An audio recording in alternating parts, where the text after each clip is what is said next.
Jeux et enjeux, Abdias Harouna. Bonjour à tous et merci d'écouter la CRTV. Bienvenue à votre programme Jeux et enjeux dont nous vous recommandons l'abonnement dans votre réseau social préféré. COP27, clap de fin à Sharm el-Sheikh en Égypte. Les débats sur la question du changement climatique étaient certes houleux, mais les enjeux irrélatifs sont très énormes. Intensification des événements climatiques externes, tensions géopolitiques et pression des pays en développement pour obtenir un soutien financier. Au regard des résultats des précédentes éditions de la COP, l'on s'interroge, les COP sont-elles promises à générer des déceptions? Quels sont les enjeux de la dernière édition? Comment le climat devient-il un enjeu géopolitique et géostratégique? Quels sont les enjeux de sécurité irrélatifs? Comment l'Afrique doit-elle se comporter devant le changement climatique? Voilà entre autres questions au cœur de cet autre numéro de Jeux et enjeux. On en parle. On en parle avec le professeur Armel Sambo, maître de conférence au département des sciences historiques, archéologiques et du patrimoine de l'université de Maroua, historien des relations internationales, spécialiste de la géopolitique de l'environnement, auteur de plusieurs travaux scientifiques. Je cite un de ses travaux, Pratiques endogènes de gestion de l'eau au service des politiques d'adaptation au changement climatique dans la région du lac Tchad, article scientifique publié dans la revue Proceedings of the International Association of Hydrological Sciences, article publié en 2021. Bonjour professeur et merci d'être avec nous au téléphone. Bonjour, merci pour cette invitation. C'est toujours un plaisir de prendre part à votre émission. J'estime que c'est pour la deuxième fois. Et je dis aussi un bonjour à tous vos auditeurs. Première question. COP27, Sharm el-Sheikh en Égypte, nous sommes en Afrique, le continent qui subit le plus les conséquences du réchauffement climatique. Pour un géopolitologue comme vous, ça n'est pas anodin. Oui, ce n'est pas anodin. Le continent a souvent organisé les conférences de parties de la Convention 4 des Nations Unies sur le changement climatique. Et vous l'avez bien précisé, c'est la 5e fois. Mais il y a une spécificité qui est liée au contexte. Vous l'avez bien dit, le continent africain, c'est un continent qui ne contribue pas beaucoup au réchauffement climatique. Les travaux de recherche précisent que le continent africain ne dépasse pas 4% de sa contribution au réchauffement climatique, mais c'est le continent qui subit de plein fouet les conséquences de ce changement climatique et vous en avez des preuves avec les sécheresses dans le Sahel au niveau de la corne de l'Afrique. Vous avez les glissements de terrain, des inondations que nous avons connues récemment et qui a touché, c'est vrai que c'est partout dans le monde, mais l'Afrique subit énormément les conséquences de ce changement climatique. Donc, venir en Afrique pour discuter des questions d'adaptation, de financement, de changement climatique, pour moi, je trouve que cette conférence est différente, particulière par rapport aux autres et les attentes sont, n'est-ce pas, très nombreuses. À quoi auront servi les précédentes éditions de la COP? Oui, là, du coup, on entre dans les enjeux. J'ai bien précisé que les attentes sont nombreuses. On entre dans les enjeux de cette conférence. Moi, personnellement, je voudrais préciser que les COP, déjà, il faut le dire, c'est un cadre de concertation, de discussion, de discours. Mais maintenant, le problème de fond se pose au niveau des engagements des États à respecter, n'est-ce pas, leurs promesses, leurs engagements en matière de réduction des gaz à effet de serre. C'est là où se trouve véritablement, n'est-ce pas, la question de fond, hein, puisque depuis qu'on organise cette COP, notre continent ne fait que se réchauffer.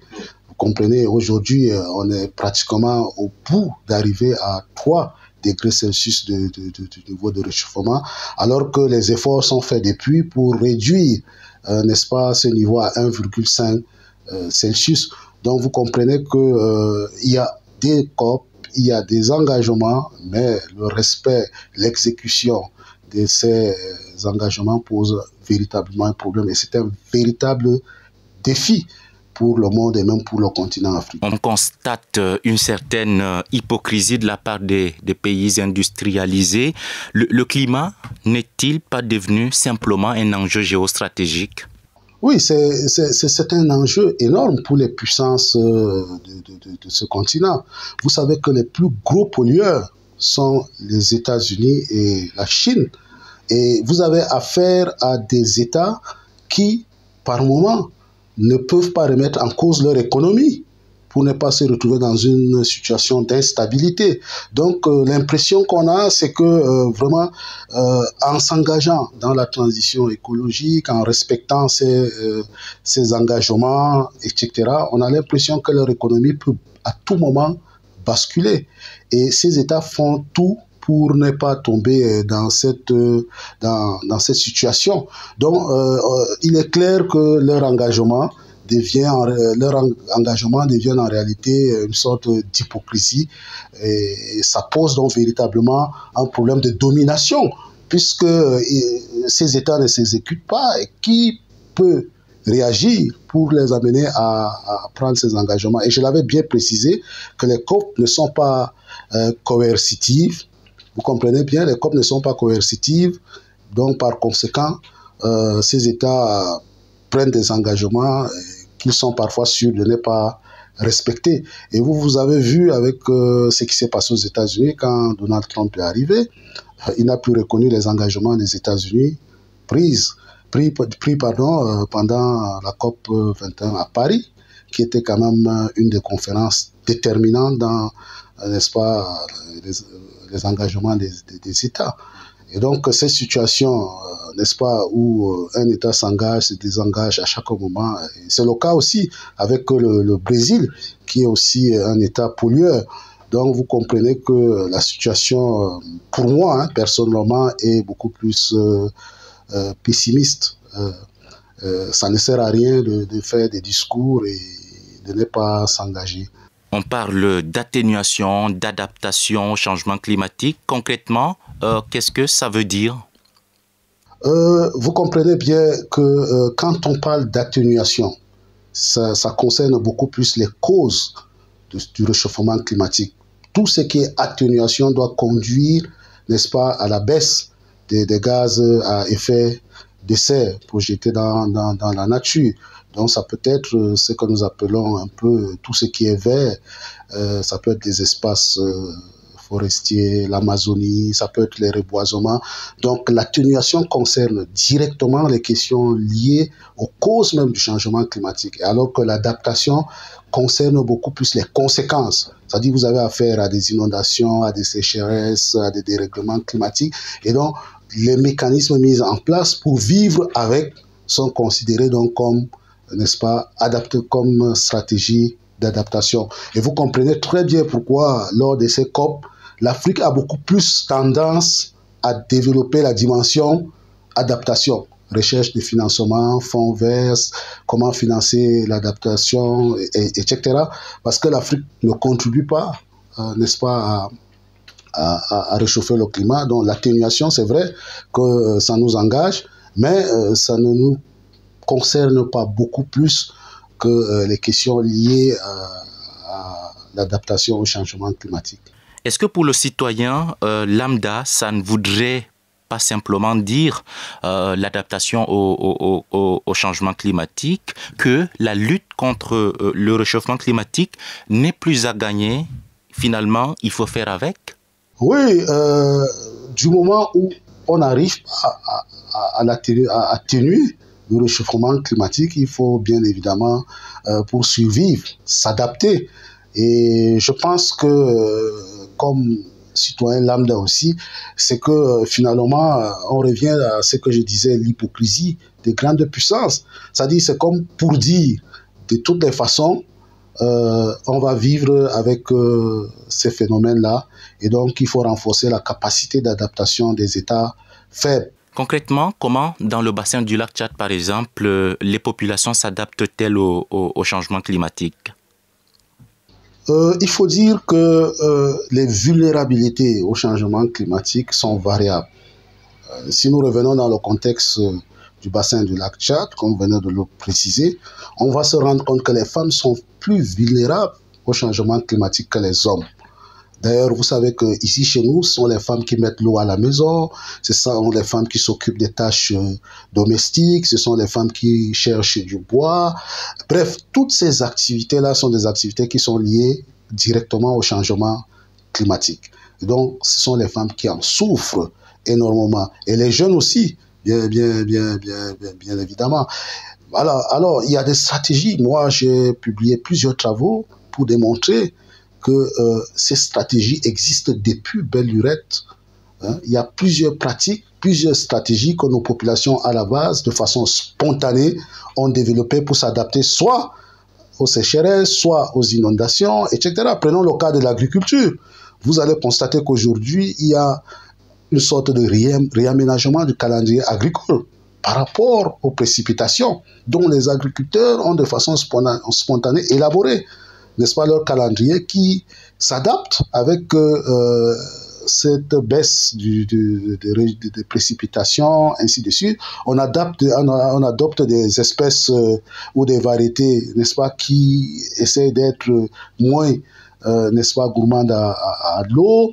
Il y a des irrigations, il y a plusieurs stratégies, vraiment, que ce soit au niveau de l'élevage, on utilise, il y a des fumures pour fertiliser les sols, etc.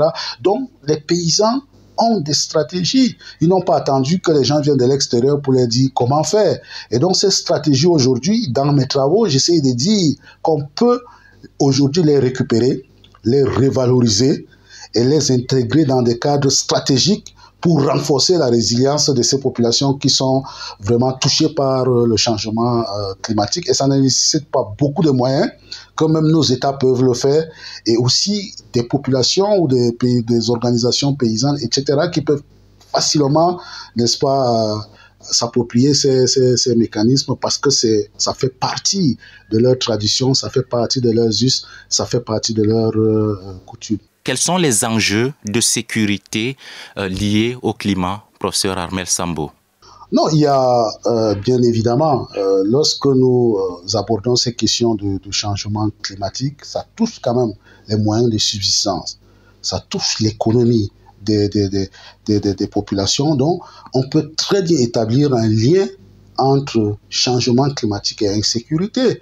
Si nous revenons ici dans la région de l'extrême nord, nous allons nous rendre compte que la baisse de production, n'est-ce pas, la rareté des pluies ou les sécheresses, etc., ont quand même affaibli l'économie et par conséquent ont rendu les jeunes plus vulnérables. Et cette vulnérabilité-là, vous pouvez le voir dans les régions de Mont-Mandara et même du Mayo-Tchanaga en touchant la région du Logon et Chari. Beaucoup de jeunes, par milliers, ont adhéré à Boko Haram pour pouvoir survivre, pour avoir accès à un certain moyen de subsistance. Donc, à partir de ces éléments, on peut comprendre très bien qu'il y a un lien entre changement climatique et insécurité. Et si nous remontons un peu plus dans la zone du Sahel de façon globale, il est clair qu'aujourd'hui, le développement des mouvements terroristes sont appuyés sur ces conséquences-là pour pouvoir asseoir leur pouvoir. Changement climatique et migration, le lien est aussi énorme. Oui, il y a un très grand lien entre changement climatique et migration en Afrique. Vous savez très bien, comme je venais de le dire, quand les jeunes n'ont pas de moyens, qu'est-ce qu'ils font? Ils se déplacent. D'ailleurs, même au niveau des Nations Unies, on reconnaît aujourd'hui que la migration est une stratégie d'adaptation. Quand vous avez un sol qui ne produit plus, vous avez un climat bizarre, et ainsi de suite, qu'est-ce qu'il faut faire? Il faut partir. Il faut partir là où on peut, n'est-ce pas, mener ses activités. Où on peut. Donc, aujourd'hui, non seulement cette migration-là peut être considérée comme, n'est-ce pas, stratégie d'adaptation des jeunes, mais aussi ça peut être un outil de chantage pour les grandes puissances, pour dire par exemple que vous avez pollué l'environnement, vous avez gâté l'environnement, et aujourd'hui on ne s'en sort pas, par conséquent il faut qu'on aille chez vous aussi pour pouvoir survivre, pour pouvoir s'en sortir. On peut donc très bien établir un lien entre changement climatique et migration. Et vous comprenez pourquoi aujourd'hui, toutes ces grandes puissances, n'est-ce pas, se préoccupent par rapport à cette problématique-là. Retour à la COP tenue en Égypte cette année. Nous sommes en Afrique. Selon vous, la voix de l'Afrique s'est-elle enfin entendue? Bon, vous savez, il faudrait que je reprécise les enjeux de cette conférence, n'est-ce pas, qui se tient en ce moment en Égypte, pour préciser qu'il y a 3 éléments qui sont soulevés là-bas, 3 débats. Premièrement, c'est la création d'un fonds, disons d'un fonds des pertes et des dommages. Qu'est-ce que ça veut dire? Ça veut dire tout simplement qu'aujourd'hui, les pays riches doivent payer les conséquences de leurs actes à travers, n'est-ce pas, les catastrophes naturelles, etc., qu'on observe sur le continent africain, qui sont des conséquences de ce changement climatique. Donc, on demande aux puissances pollueurs de réparer, n'est-ce pas? Et c'est pour cela que s'il y a des inondations quelque part, ils sont obligés de financer, n'est-ce pas, la manière dont on doit, n'est-ce pas, arranger la situation, on doit dédommager les populations, ainsi de suite. Donc, ça c'est nouveau par rapport au débat qu'il y a sur le changement climatique. Mais professeur, lorsqu'on voit ce qui se passe avec le financement vert, on a raison d'être pessimiste? Moi, je veux être clair, je suis très pessimiste. Très pessimiste. Pourquoi? Parce que même au niveau de la question des financements, il y a de cela, je crois, la conférence de Copenhague qui s'est tenue en 1997, je peux me tromper, mais on a parlé de 100 milliards qu'on doit verser au continent africain ou aux pays pauvres pour renforcer leur capacité d'adaptation. Mais jusqu'aujourd'hui, on ne sait pas comment ça se passe. Et la question revient encore à cette COP27 pour voir quels sont les outils, comment on va procéder pour pouvoir financer l'adaptation au changement climatique. Moi, je reviens carrément sur la question d'hypocrisie pour dire qu'on fait des promesses.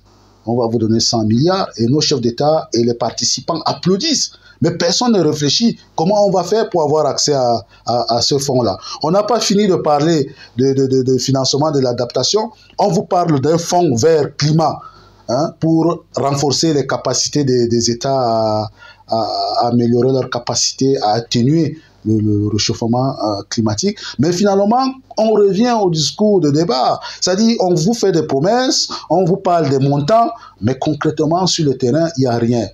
Il n'y a pas d'argent, il n'y a pas de moyens. Donc, je suis très pessimiste.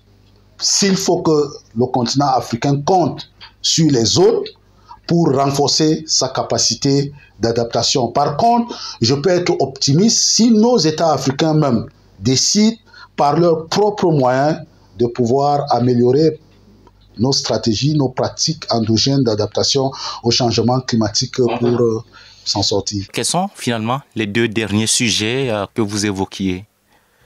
Je parlais premièrement de la création d'un fonds pour régler les pertes et les dommages mais disons, on peut réclamer ces dédommagements-là, une sorte de compensation des catastrophes qui résultent de ce réchauffement climatique. Il y a la question du financement de l'adaptation au changement climatique, et je vous ai parlé de 100 milliards qui a été promis, et donc aujourd'hui, et même en Égypte aujourd'hui, on essaie de voir comment on peut avoir accès à ce fonds, comment on peut les répartir, comment on peut monter des projets viables pour pouvoir donc bénéficier de ce financement. Alors, le dernier point, c'est là où je mets l'accent, c'est comment amener les puissances pollueurs à ne plus produire autant de gaz à effet de serre. C'est-à-dire, pour moi, je pense que le continent africain ne doit pas beaucoup plus s'orienter essentiellement vers les questions d'adaptation au changement climatique, mais de trouver, et ça je ne sais pas comment on peut le faire, de trouver des moyens forcément pour amener ces États à le faire. Sinon, nous sommes en train d'aller tout droit vers des catastrophes et le continent africain ne peut pas s'en sortir. Et je prends souvent l'exemple pour dire aux étudiants, si on nous dit qu'il y a un vent violent avec beaucoup de poussière qui va engloutir la ville de Maroua, on fait comment pour s'en sortir? On fait comment pour évacuer Maroua? Hein? Vous voyez qu'on n'a pas ces moyens. Donc, quels qu'en soient les moyens qu'on va prendre, on ne peut pas évacuer Maroua en 24 heures. Pourtant, on voit les puissances comme les États-Unis le faire en cas d'ouragan, de vent violent. Donc, vraiment, on doit s'attaquer au fond du problème que de rester à quémander des financements d'argent, etc.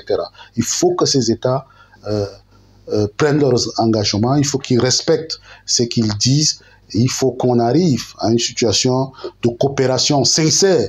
Et vous avez très bien suivi le secrétaire général Guterres qui disait l'humanité a le choix, coopérer ou périr. C'est soit un pacte de solidarité climatique, soit c'est un pacte de suicide collectif. Et oui, c'est une position que je crois que depuis 2012, je revenais toujours à travers mes publications, même mes activités sur les réseaux sociaux, j'annonçais déjà pour dire que nous sommes dans un mouvement où on a intérêt à coopérer, ou alors chacun fait ce qu'il veut. C'est-à-dire, nous en Afrique, on décide aussi d'utiliser notre environnement, de dégrader notre environnement pour se développer.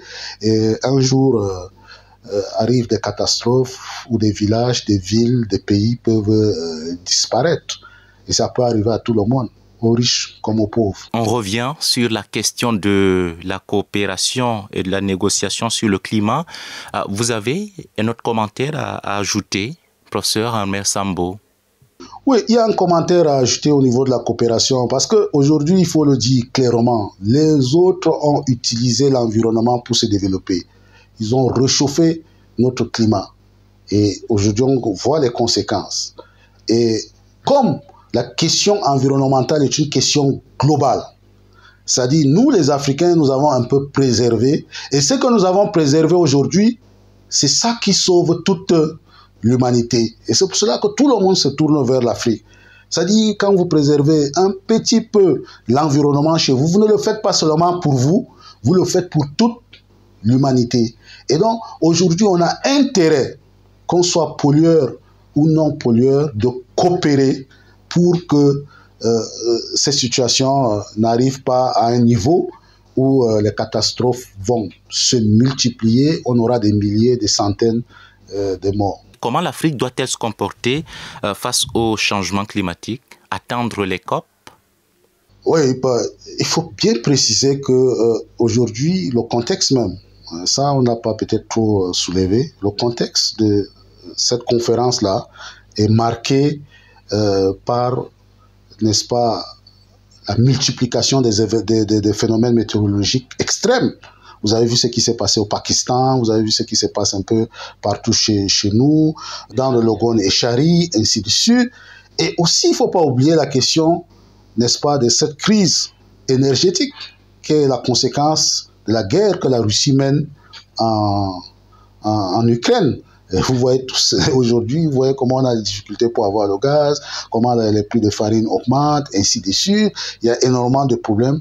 Et de plus en plus, n'est-ce pas, les scientifiques nous démontrent que le phénomène du réchauffement climatique, avec des exemples, sont en train de prendre de l'ampleur. C'est un contexte qui doit nous amener tous, comme je venais de le dire, de prendre conscience. Mais maintenant, vous me demandez, qu'est-ce que l'Afrique peut faire? Moi, je pense que l'Afrique doit s'appuyer en termes de stratégie, d'adaptation, se focaliser sur les pratiques endogènes que nos populations ont développées depuis belle lurette, qui ne coûtent pas cher, renforcer donc la capacité d'adaptation des paysans, des populations, avec nos propres moyens, et aussi, n'est-ce pas, contribuer à l'atténuation en préservant nos forêts, en procédant au reboisement. Bref, nous n'allons pas conduire l'humanité vers le suicide. Nous devons donc prendre nos responsabilités en faisant ce que nous pouvons faire avec nos propres moyens sans véritablement compter sur les autres. Et si jamais on disparaît un jour pour le comportement des autres, moi je pense qu'on ne pourra pas faire plus que ça. Mais finalement, professeur, comment relever le défi de l'industrialisation tout en évitant de contribuer au réchauffement du climat sur le continent africain? Non, je crois que la tendance aujourd'hui en Afrique, et ça c'est quelque chose qu'il faut encourager et orienter pour la plupart des pays africains vers les énergies propres. Aujourd'hui, nous avons la possibilité d'utiliser le soleil et Dieu nous a donné abondamment. Nous avons la possibilité d'utiliser le vent.